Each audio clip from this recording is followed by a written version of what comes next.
ಮೈಸೂರಿನಲ್ಲಿ ವೈದ್ಯನೊಬ್ಬನ ಕರಾಳ ಮುಖವೊಂದು ಬೆಳಕಿಗೆ ಬಂದಿರತಕ್ಕಂತಹದ್ದು. ಆತ ಪ್ರೀತಿ ಪ್ರೇಮದ ಹೆಸರನ್ನ ಹೇಳಿಕೊಂಡು ಇಬ್ಬರು ಅಮಾಯಕ ಹೆಣ್ಣು ಮಕ್ಕಳ ಸಾವಿಗೆ ಕಾರಣ ಆಗಿದ್ದ. ಅಲ್ಲದೆ ಆತ ಮದುವೆ ಆಗಿದ್ದಂತಹ ಹೆಂಡತಿಗೂ ಕೂಡ ಸಾಕಷ್ಟು ಕಿರುಕುಳವನ್ನು ನೀಡಿ ಆಕೆಯನ್ನು ಕೂಡ ಹಿಂಸಿಸಿದ್ದ ಅನ್ನುವಂಥ ವಿಚಾರಗಳೀಗ ಬೆಳಕಿಗೆ ಬಂದಿರತಕ್ಕಂಥದ್ದು. ಈ ಕುರಿತು ಮಾತಾಡಲಿಕ್ಕೆ ಈ ಕಿರುಕುಳಕ್ಕೆ ಒಳಗಾಗಿದ್ದಂತಹ ಆತನ ಹೆಂಡತಿ ಅಂದರೆ ಪತ್ನಿ ವಿನೋದ ಅವ್ರನ್ನ ನೊಟ್ಟಿಗಿದ್ದಾರೆ. ಅವ್ರನ್ನ ಮಾತನಾಡಿಸ್ತಾ ಹೋಗ್ತೀನಿ. ಮೇಡಮ್, ಏನೆಲ್ಲ ಹಿಂಸೆಗಳಾಗ್ತಾ ಇತ್ತು, ಈ ವಿನಯ್ ಹೇಗೆ ಅಂತ? ಸರ್ ಅಂದರೆ ವಿನಯ್ ಇದು ನಂದು ಮದುವೆ ಆಗಿದ್ದು ಜೂನ್ 3ನೇ ತಾರೀಕು 2024ನೇ ಇಸ್ವಿಲಿ ಅರೇಂಜ್ ಮ್ಯಾರೇಜು.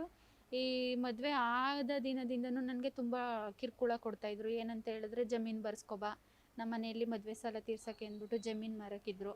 ಅದೇವ್ರ ವಿಷಯ ಗೊತ್ತಾಗಿ ಬರ್ಸ್ಕೊಬಾ ಅಂತೇಳಿ ನನಗೆ ಟಾರ್ಚರ್ ಕೊಡೋದು, ರಿವಾಲ್ವರ್ ಹಿಡಿದು ಸಾಯಿಸ್ಬಿಡ್ತೀನಿ ನಾವು ಹೇಳ್ದಂಗೆ ಕೇಳಿಲ್ಲ ಅಂದರೆ ಅಂತೆಲ್ಲ ಹೇಳಿ ಹೊಡಿಯೋದು ಬಡಿಯೋದು ಎಲ್ಲ ಮಾಡಿದ್ದಾರೆ ಸರ್. ಅವ್ರ ಮನೆಯವರು, ಅವರಪ್ಪ ಅಮ್ಮ, ವಿನಯ್ ಎಲ್ಲರೂ ಹಿಂಗೆ ಮಾಡಿದ್ರು. ಅದಾದಮೇಲೆ ನಾನು ಎಲ್ಲ ಸಹಿಸ್ಕೊಂಡೇ ಬಂದೆ ಸರ್. ಇವತ್ತು ಸರಿಯಾಗುತ್ತೆ, ನಾಳೆ ಸರಿಯಾಗುತ್ತೆ ಅಂತ ಹೇಳ್ಬಿಟ್ಟು ಇವತ್ತು ನಾನು ಅಪ್ಪ ಅಮ್ಮನ ವಿರೋಧದಿಂದ ಮದುವೆ ಆಗಿರೋದ್ರಿಂದ ಇದು ಹೋದರೆ ಇವತ್ತು ನಾನು ನೀನು ಮಾಡಿಕೊಂಡೆ ಅಂತ ಬರಬಾರ್ದು, ನೋಡೋಣ ಅಂತ ಅಂದ್ಬಿಟ್ಟು ಎಲ್ಲನೂ ಸಹಿಸ್ಕೊಂಡೇ ಬಂದೆ ಸರ್. ಅದಾದಮೇಲೆ ಇವನು ಒಂದೊಂದು ದಿನ ಬೈಯೋನು, ಕುಡಿದ್ಬಿಟ್ಟು ಡ್ರಿಂಕ್ಸ್ ಮಾಡೋದು, ಸ್ಮೋಕ್ ಮಾಡು ಅಂತ ಹಿಂಸೆ ಕೊಡೋದು, ಬಲವಂತವಾಗಿ ಡ್ರಿಂಕ್ಸ್ ಮಾಡಿಸೋದು, ಇದೆಲ್ಲ ಮಾಡೋನು ಸರ್. ಅದಾದಮೇಲೆ ಒಂದು ಸರಿ ಗ್ರೀನ್ ಹೋಟೆಲ್ಗೆಲ್ಲ ಕರ್ಕೊಂಡೋಗಿ, ಮೈಸೂರು BMH ಗ್ರೀನ್ ಹೋಟೆಲ್, ಅಲ್ಲೂ ಬಲವಂತವಾಗಿ ಡ್ರಿಂಕ್ಸ್ ಮಾಡಿಸಿ ಮನೆಗೆ ಕರ್ಕೊಬಂದು ಇವಳು ಕುಡಿತಾಳೆ, ಡ್ರಿಂಕ್ಸ್ ಮಾಡ್ತಾಳೆ ಅಂತೇಳಿ ಅವ್ರ ಮುಂದೆ ಎಲ್ಲ ಬೈಯೋ ಥರ ಬೈಸಿ ಎಲ್ಲ ಸಖತ್ತು ತೊಂದರೆ ಕೊಡೋನು. ಮತ್ತು ಮನೇಲಿದ್ದಾಗೆಲ್ಲ ಏನು ಮಾಡ್ತಿದ್ದ ಅಂದರೆ, ಈ ಥರ ನಾನು ಹೇಳ್ದಂಗೆ ಕೇಳಿಲ್ಲ ಅಂದರೆ ಜಮೀನು ಬರ್ಸ್ಕೊಬರ್ಲಿಲ್ಲ ಅಂತ, ನಿನ್ನ ಪಾಲದು ನೀನು ಕೇಳಿ ಇಸ್ಕೊ ನಿಮ್ಮ ಮನೇಲಿ, ಇಲ್ಲ ಅಂದರೆ ನಾವು ನಿನ್ನ ಸುಮ್ಮನೆ ಬಿಡಲ್ಲ, ಹಾಗೆ ಹೀಗೆ ಅಂತೆಲ್ಲ. ಈಗ ಆಲ್ರೆಡಿ ಈ 2 ಹೆಣ್ಮಕ್ಳು ಎಲ್ಲ ಈ ಥರ ಮಾಡಿದ್ದೀನಿ, ನೀನು ಯಾವ ಲೆಕ್ಕ ಅಂದ್ಬಿಟ್ಟೆಲ್ಲ ನನಗೆ ತುಂಬ ಟಾರ್ಚರ್ ಕೊಡೋನು ಸರ್. ನಾವು ಇದು ಯಾಕೆ ಈ ಥರ ಹೇಳ್ತಾನೆ ಅಂದ್ಬಿಟ್ಟು ನಾನು ನಮ್ಮ ಅಪ್ಪ ಅಮ್ಮಂಗೆಲ್ಲ ಈ ಥರ ಮಾಡ್ತಾಯಿದ್ದಾರೆ ಅಂದಾಗ ಅವ್ರ ಅಮ್ಮ ಒಂದಿನ ಫೋನ್ ಮಾಡಿ, ಬನ್ನಿ ನಿಮ್ಮ ಮಗಳು ಹೊರಗಡೆ ಕೂತವಳೆ ಅಂತ ಕರೆಸ್ಬಿಟ್ಟು ಎಲ್ಲನೂ ನಮ್ಮಮ್ಮ ಯಾಕೆ ಹೊರಗಡೆ ಕೂತಿದ್ಯಾ ಅಂದ್ಬಿಟ್ಟು ಕರೆದ್ಬಿಟ್ಟು ಒಳಗಡೆ ಕರ್ಕೊಬಂದು ಏನಾಯಿತು ಅಂತ ಕೇಳುವಾಗ, ನೀವು ಜಮೀನು ಬರ್ಕೊಡ್ಬೇಕು ನನ್ನ ಮಗನಿಗೆ, ಡಾಕ್ಟ್ರು ಈ ವರದಕ್ಷಿಣೆ ಸಾಲಲ್ಲ ಡಾಕ್ಟ್ರು ಅಂದಾಗ, ಮದುವೆನೂ ಕಳಪೆಯಾಗಿ ಮಾಡಿದ್ದೀರ ಈ ಥರ ಎಲ್ಲ ಹೇಳಿ ನಮ್ಮ ಅಮ್ಮನಿಗೂ ತುಂಬ ನೋವು ಮಾಡಿ, ನಿಮ್ಮ ಮಗಳು ಇಲ್ಲಿ ಇರಬೇಕು ಅಂದರೆ ಡೆತ್ ನೋಟ್ ಬರ್ಸ್ಬೇಕು, ನಮ್ಮ ಮನೇಲಿ ಸ್ಥಾನ ಯಾವಾಗ ಅಂದರೆ ಈ ಪ್ಲೇಸು ಅಂತಂದರೆ ನೀವು ಬರ್ಕೊಡ್ಬೇಕು, ನಿನ್ನ ಮಗಳು ನನ್ನ ಸಾವಾಗ ನಾನೇ ಕಾರಣ, ಇನ್ಯಾರೂ ಕಾರಣ ಅಲ್ಲ, ನಮ್ಮ ಅಪ್ಪ ಅಮ್ಮನೇ ಕಾರಣ ಅಂತಲೂ ಬರಿಬೇಕು ಅಂತೆಲ್ಲ ಹೇಳಿದ್ರು. ಅದು ಹೆಂಗೆ ಬರೆಯೋಕ್ಕಾಯ್ತದೆ ಅಂದ್ಬಿಟ್ಟು ನಮ್ಮ ಅಮ್ಮಗೆ ಹೋದ್ರು. ಇವರು ಬರ್ಸು ಇಟ್ಕೊಂಡ್ರು ಸರ್, ನನ್ನ ಹತ್ರ ಇಟ್ಕೊಂಡಿದ್ದಾರೆ ಅವರು. ಇವ್ರದ್ದು ಏನು ಪ್ಲ್ಯಾನು ಅಂತ ನನಗೆ ಗೊತ್ತಿಲ್ಲ, ಎಲ್ಲ ಸಾಯಿಸ್ಬೇಕು ಅನ್ನೋದು ಏನು ಉದ್ದೇಶ ಅನ್ನೋದು ನನಗೆ ಗೊತ್ತಿಲ್ಲ.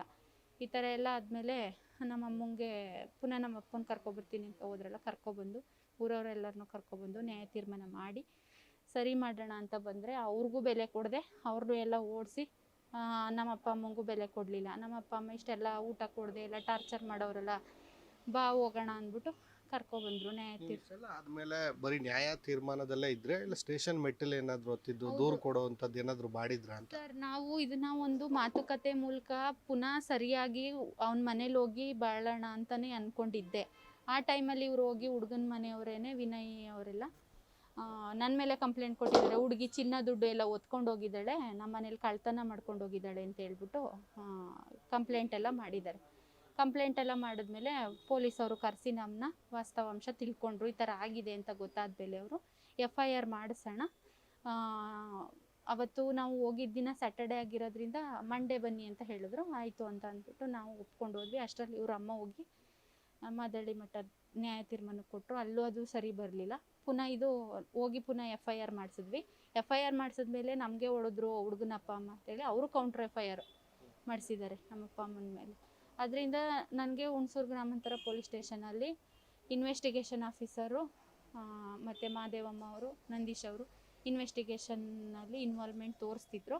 ಅವರು ಇನ್ವೆಸ್ಟಿಗೇಷನ್ ಕರೆಕ್ಟಾಗಿ ಮಾಡದೆ ರಿಪೋರ್ಟ್ ಸಬ್ಮಿಟ್ ಮಾಡಿದ್ದಾರೆ. ಈ ವಿಷಯ ಗೊತ್ತಾಗಿ ನಾನು SP ಆಫೀಸ್ಗೆ ಮತ್ತು ಮಹಿಳಾ ಆಯೋಗಕ್ಕೆಲ್ಲ ಕಂಪ್ಲೇಂಟ್ ಮಾಡಿದ್ದೀನಿ ಸರ್. ಆದರೂ ನನಗೆ ಯಾವುದೇ ರೀತಿ ನ್ಯಾಯ ಸಿಕ್ಕಿಲ್ಲ.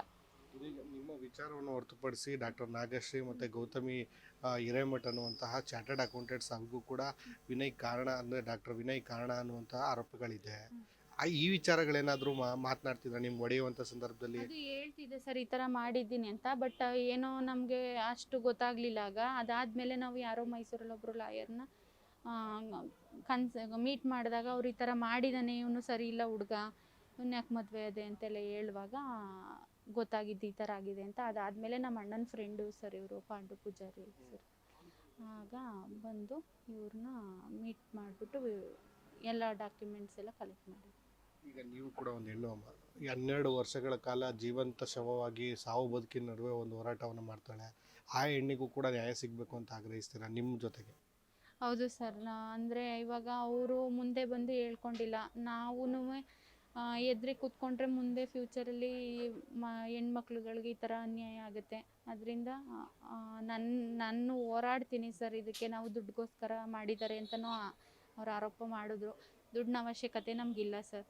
ಇವಾಗ ಇದನ್ನ ಕಾನೂನು ರೀತಿಯಾಗಿ ಶಿಕ್ಷೆ ಆಗಬೇಕು ಸರ್, ಅಷ್ಟೇ, ನನಗೇನೇನಿಲ್ಲ ಸರ್. ಇದಿಷ್ಟು ಏನು ಕರಾಳ ವೈದ್ಯರಾಗಿರ್ತಕ್ಕಂತಹ ವಿನಯ್ ಕುಮಾರ್ ಅವರ ಪತ್ನಿ ವಿನೋದರ್ ಅವರ ಮಾತಾಗಿರ್ತಕ್ಕಂಥದ್ದು. ಸಾಕಷ್ಟು ನೊಂದಿದ್ದೇನೆ, 2 ಹೆಣ್ಣು ಮಕ್ಕಳ ಸಾವಿಗೂ ಕೂಡ ಈ ಥರ ಕಾರಣ ಅನ್ನುವಂತಹ ಆರೋಪಗಳಿವೆ.